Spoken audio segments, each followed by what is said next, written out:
Hi guys, welcome back to another episode. Welcome back to The Way Life Goes. So I just want to start off by saying thank you.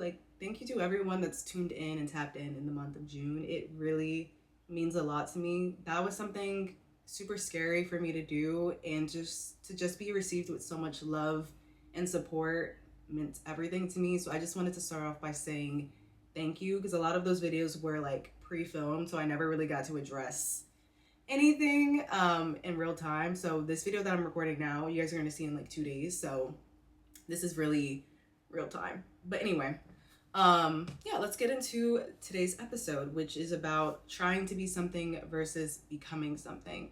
And this was really birthed out of my reflection of the month of June. For the month of June, I decided that I obviously was going to be posting on YouTube and posting more content because it just felt like something I felt like I should be doing, and I felt called to do it, but I was obviously super scared and I wasn't sure how that was going to go. And my main commitment that I made to myself was that I was going to be a YouTuber that posted once a week, because like the version of me that already has it, or the version of me that's successful, would be posting weekly. So that's what I decided to do. And at first it was uncomfortable. At first it was very, very uncomfortable, but I noticed that the difference between me making this kind of choice and this decision versus previously when I would try to make decisions and try to do certain things was so different. And it was really an energetic thing. It was really about shifting my perspective of what I thought was possible. Trying to be something, that energy, for me at least, it felt like, and it often feels like I have one foot in and one foot out. I have one foot in to the reality and the dreams that I actually want to achieve and want to have. But then I have one foot in kind of like staying safe, staying small, staying comfortable, because that just feels good for my body. So I think trying to be something is, you're kind of in two different places. And so there's also this sense of like you have something to fall back on. And it's like if somebody's says like, oh, like what are you doing, like you're posting stuff, you're like, oh, I'm just trying things out. It's kind of like a cop out and in a way, like relying on that trying energy. It's kind of like, I'm not gonna say it's kind of like having a plan B, but it's a way for you to kind of fall back on and say, well, I was just trying, I didn't really give it my all, that wasn't even me giving 100%, like that was just me trying. And notice how that energy sounds shaky. Like trying energy sounds shaky. And I'm not saying trying in general is a bad thing. I'm really talking about in context with achieving your goals and wanting certain things. Trying energy, to me at least, and what my experiences have been, has been almost half-assed, but also half belief. Like half believing that I can actually do the thing. And I think what partly contributes to that is lack of self-trust. When you make so many commitments that you never follow through, when you say you're going to do things and you never do, your mind and your body remember that. Every single thing that you've done, your body and your mind remembers that, whether you do or you consciously do or you don't. And for me, that kind of was what was stopping me from really getting to the places that I want, because I had so much evidence. I had so much evidence that I was just not a person that could follow through. And part of that was just, that's what I chose to believe. And when you shift what is possible for you, when you shift what you believe you can actually have, it changes everything around you. It changes everything around you. And the beautiful thing about our minds is that we can build new beliefs. We don't have to stay stuck with the same ideas that we've always had, the same concepts we've ever had about ourselves. We do not have to stay within them. And I think for the month of June, and what I was able to do was really start to become. And that kind of transitions me to like the second part of this conversation, is becoming something. That energy to me is inevitability, it's certainty, it's not a matter of if, it's a matter of when. And that's exactly that's exactly the kind of energy that I came with. And hopefully you can hear the difference in that energy. Hopefully you can hear the difference in when I was describing trying to be something versus becoming something. making a choice, making a decision, and trusting that it is going to happen. When I decided to do my 200-hour yoga teacher training, I wasn't trying to be a yoga teacher. I said I'm going to become a yoga teacher, and that's exactly what I did. I became one. I showed up, was consistent, and I did the damn thing. And again, I think part of me in June and what I was able to do was show up. And I was listening to a podcast, and it was a woman who's an Olympian, and she was talking about athletes and saying that as an athlete, she shows up, right? She goes to practice, she does all of the things, but she's not showing up 100% at practice. She's showing up maybe 75 to 80% at practice, but when it's really time to go, she's giving 100%. And the reason that I'm bringing this up is that when you decide to become something, that doesn't mean that you're gonna burn yourself out and you're running a race and you're trying to give it all every single day. It's just not sustainable. And that's kind of what she was getting at, as well as being an athlete. Like if she gave 100% every single day at practice, she probably would get injured. She probably would deal with some other things like burnout, mental health issues, all of those things, because it's just not the best thing for you to do. But for me, I told myself, Lex, give yourself, show up at least 75, 80%. And that's exactly what I did. Some of the videos that I posted or that I wanted to post, it didn't end up happening, but I said, you're still going to show up. You're still going to post something, even if it's not your best work. And it's because I decided this is the person that I'm going to be, and I'm not wavering on it. I'm saying 10 toes down. 10 toes down. And kind of adding on to this conversation, I think part of before what was really difficult for me to even just like put myself out there was the fear of being seen trying. And we kind of just talked about the difference between trying and being and becoming. I think there's nothing wrong with being seen becoming something. And I think that shifts the way that you show up. If you are a person that's deciding, I'm going to be a really successful YouTuber, I'm going to be a really successful business owner, I'm going to be a really successful athlete, I'm going to be a really successful marketer, whatever the case might be, like that's your choice that you're deciding on. So don't switch up on it just because things may not look a certain way right now. It's just unfolding. This is just your story. This is literally just your story. This is what I'm telling myself. This is just my story unfolding in front of my eyes. But as long as I keep the promise, not even the promise, but keep the decision that I made, which is I'm going to be XYZ, then that's all I need to do. Everything else is going to unfold. As long as I continue to show up and put in the work in the sense of like the actions that align with that version of myself, that's all I really need to do. And I have to trust in that. And every single time, and I reflect on like the different parts of my life when I decided something and I stood by it, it always ended up happening. Sometimes even better than the way that I imagined, because I decided.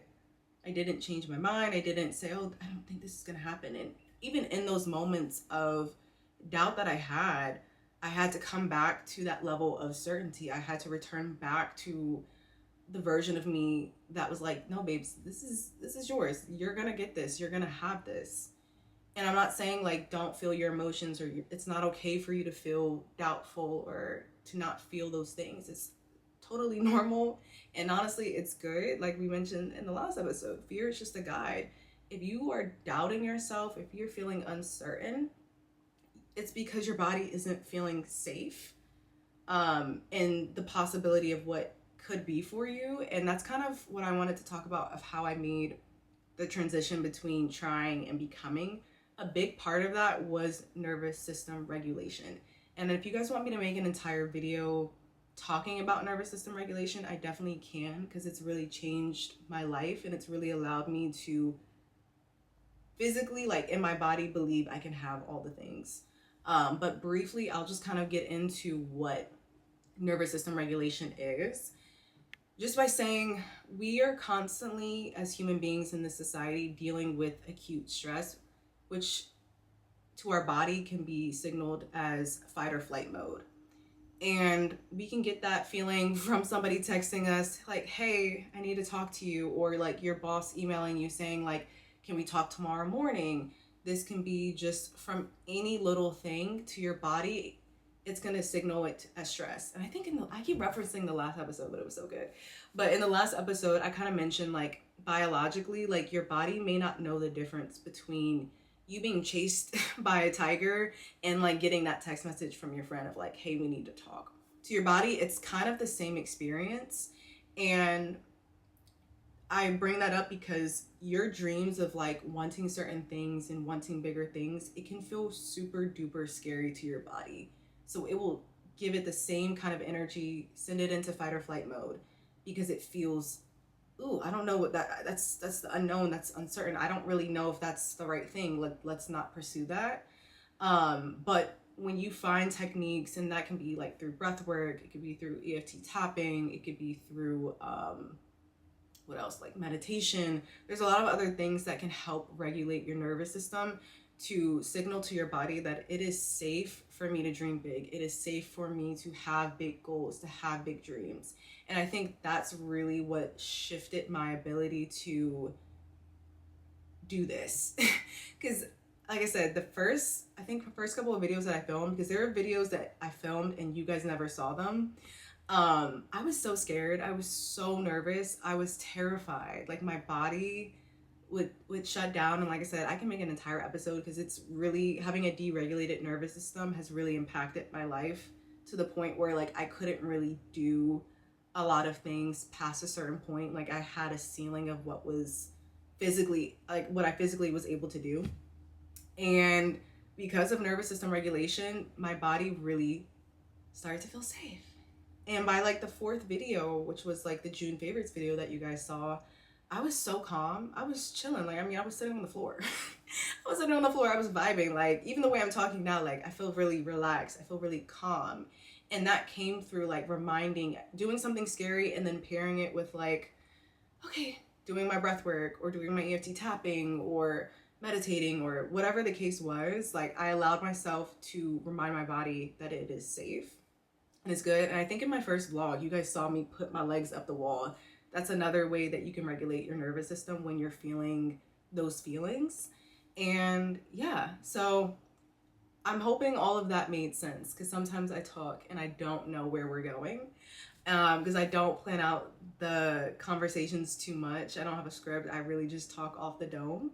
But yeah, I think that's really what shaped June to be such a transformational month for me, and to really remind myself that I get to have amazing things. I get to have the things that I want, whatever it is that I desire. I don't have to play small anymore, because that once did feel safe for me. I can allow myself to dream a bit bigger.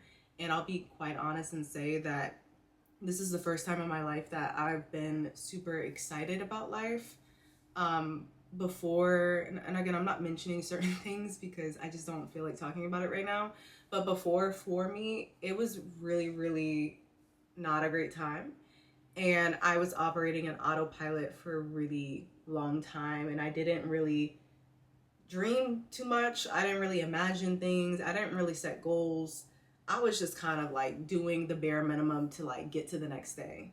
And like for school, for me, has always come super easy. So I did extremely well in school. That wasn't challenging at all. But outside of like the prescribed format of how life is supposed to go, which is like go to school, go to college, get a job, get married, da da da, like I was kind of operating in that framework, and I didn't really allow myself to tap into like what I actually desired and what I actually wanted out of life until now. And now that version of me is like, girl, we gotta dream a little bit bigger.